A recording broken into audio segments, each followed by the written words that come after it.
Marvel UK, Marvel US, Avatar et Soleil. Donc on va passer à une petite interview. Action! Alors la première question, tu entres des deux côtés de l'Atlantique, oui. Autant chez Marvel UK, US, tout ce que j'ai dit avant, franco-belge avec Soleil. Qu'est-ce que tu préfères le plus, la méthode américaine, anglaise ou française? Eh bien, je vais faire une mauvaise réponse, c'est-à-dire que ça dépend. Ouais, mais ça dépend, ça dépasse. Et voilà, exactement. Mais c'est vrai que la méthode américaine, les pages se font plus vite.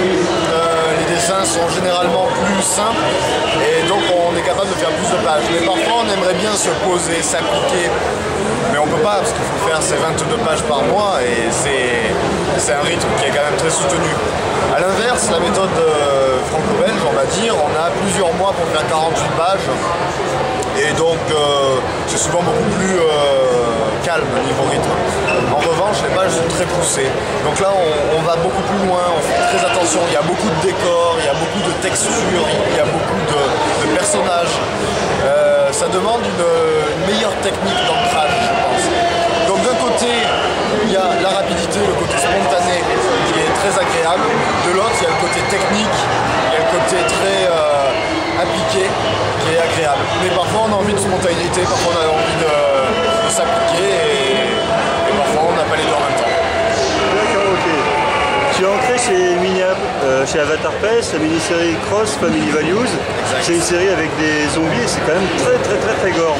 Oui. Est-ce que tu apprécies déjà les séries de zombies avec des zombies? Non. Et alors, c'est une réponse qui est un peu laconique, mais non, j'adore Walking Dead. Mais en fait, c'est pas les zombies qui m'intéressent, c'est derrière les relations humaines. Ce qui est intéressant dans les zombies, ce sont pas les zombies, ce sont les survivants. Et des séries de zombies pour les zombies, ça m'intéresse pas, les films de zombies non plus. En revanche, lorsque on dépeint bien un groupe de survivants, là ça m'intéresse. Walking Dead m'intéresse et donc Cross Family Values m'a plu parce que malgré le côté gore, les situations extrêmes de violence que l'on rencontre, on trouve une famille qui essaye de se débattre là-dedans, une famille un petit peu dysfonctionnelle quand même, c'est le moins que l'on puisse dire, mais une famille qui essaye de se débattre et ça c'est très intéressant. Ça fait vraiment, ça nous fait nous poser des questions sur qu'est-ce qu'on ferait dans ces cas-là. D'accord, ok. Tu as créé 2 pages de Stéphane Roux sur Was the Walker dans Origin of Marvel Comics. Est-ce que tu aimais ce personnage à l'origine et est-ce que tu es content du résultat final? Alors, c'était une seule page, mais le personnage, moi je le connaissais de mes vieux épisodes de Titan à l'époque. On lisait tous Titan, j'imagine. Voilà, ceux qui ont mon âge en tout cas, dans les Vengeurs de la côte ouest. Et je l'avais un petit peu perdu de vue, surtout avec son nouveau costume. Mais ça m'a fait plaisir de la retrouver parce que je me suis dit tiens, Oiseau Moqueur, mais j'avais oublié jusqu'à son existence parce que ça faisait peut-être 15 ans que je n'avais plus entendu parler d'Oiseau Moqueur. Je suis peut-être pas un lecteur suffisamment assidu, je ne sais pas. Et on nous a fait travailler là-dessus et c'était une occasion. Et d'ailleurs, je remercie vraiment Stéphane. C'est Stéphane qui a été contacté par Marvel et Stéphane a dit je veux que ce soit Julien qui manque. D'accord. Donc là, je lui dis un grand merci parce que c'était chouette. Et le résultat, il a été, moi, j'adore le travail de Stéphane et travailler sur ses crayonnés, c'est un plaisir. Ça coule tout seul, ses lignes sont fluides, le pinceau, on est comme sur une route tranquille. Voilà, c'est génial, quoi. Et on aimerait bien recommencer l'expérience à travailler à nouveau ensemble sur une série cette fois-ci régulière où on aurait vraiment le temps de s'installer. D'accord, ok. T'as beaucoup entré pour la branche Marvel UK. Oui. Pour des comic books, on peut dire un petit peu destinés aux enfants, qui reprennent tous les héros Marvel que nous avons lus il y a fort longtemps. Est-ce que, déjà ça te fait plaisir, parce que j'imagine que comme moi tu lis des comics depuis longtemps, donc travailler sur ces personnages-là, quelque part, c'est un petit peu en faire en enfance. Oui, carrément.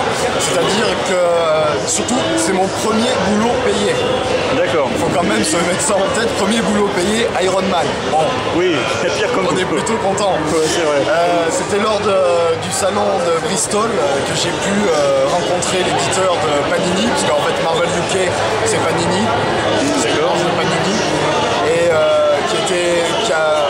mon travail lui a bien plu, et il nous a fait faire un essai au dessinateur et à moi, parce que le dessinateur également, c'était la première fois qu'il allait travailler pour eux. Ah ouais. En tant que dessinateur, il est coloriste par ailleurs. Et puis ben, ça a plu, j'ai rendu les planches suffisamment vite pour avoir quasiment une histoire par mois. Oui, effectivement, c'est le rêve, quoi. On travaille sur des héros Marvel. Alors, ok, c'est pas Marvel États-Unis, ok, c'est pas 22 pages. Ouais. C'est vrai, c'est hors continuité, c'est quelque chose pour les enfants. Mais c'est des personnages Marvel quand même. Ce sont des personnages Marvel et Voilà. surtout, à aucun moment on s'est dit c'est pour des enfants. Voilà. À aucun moment. On fait ça sérieusement, comme si c'était pour les Américains.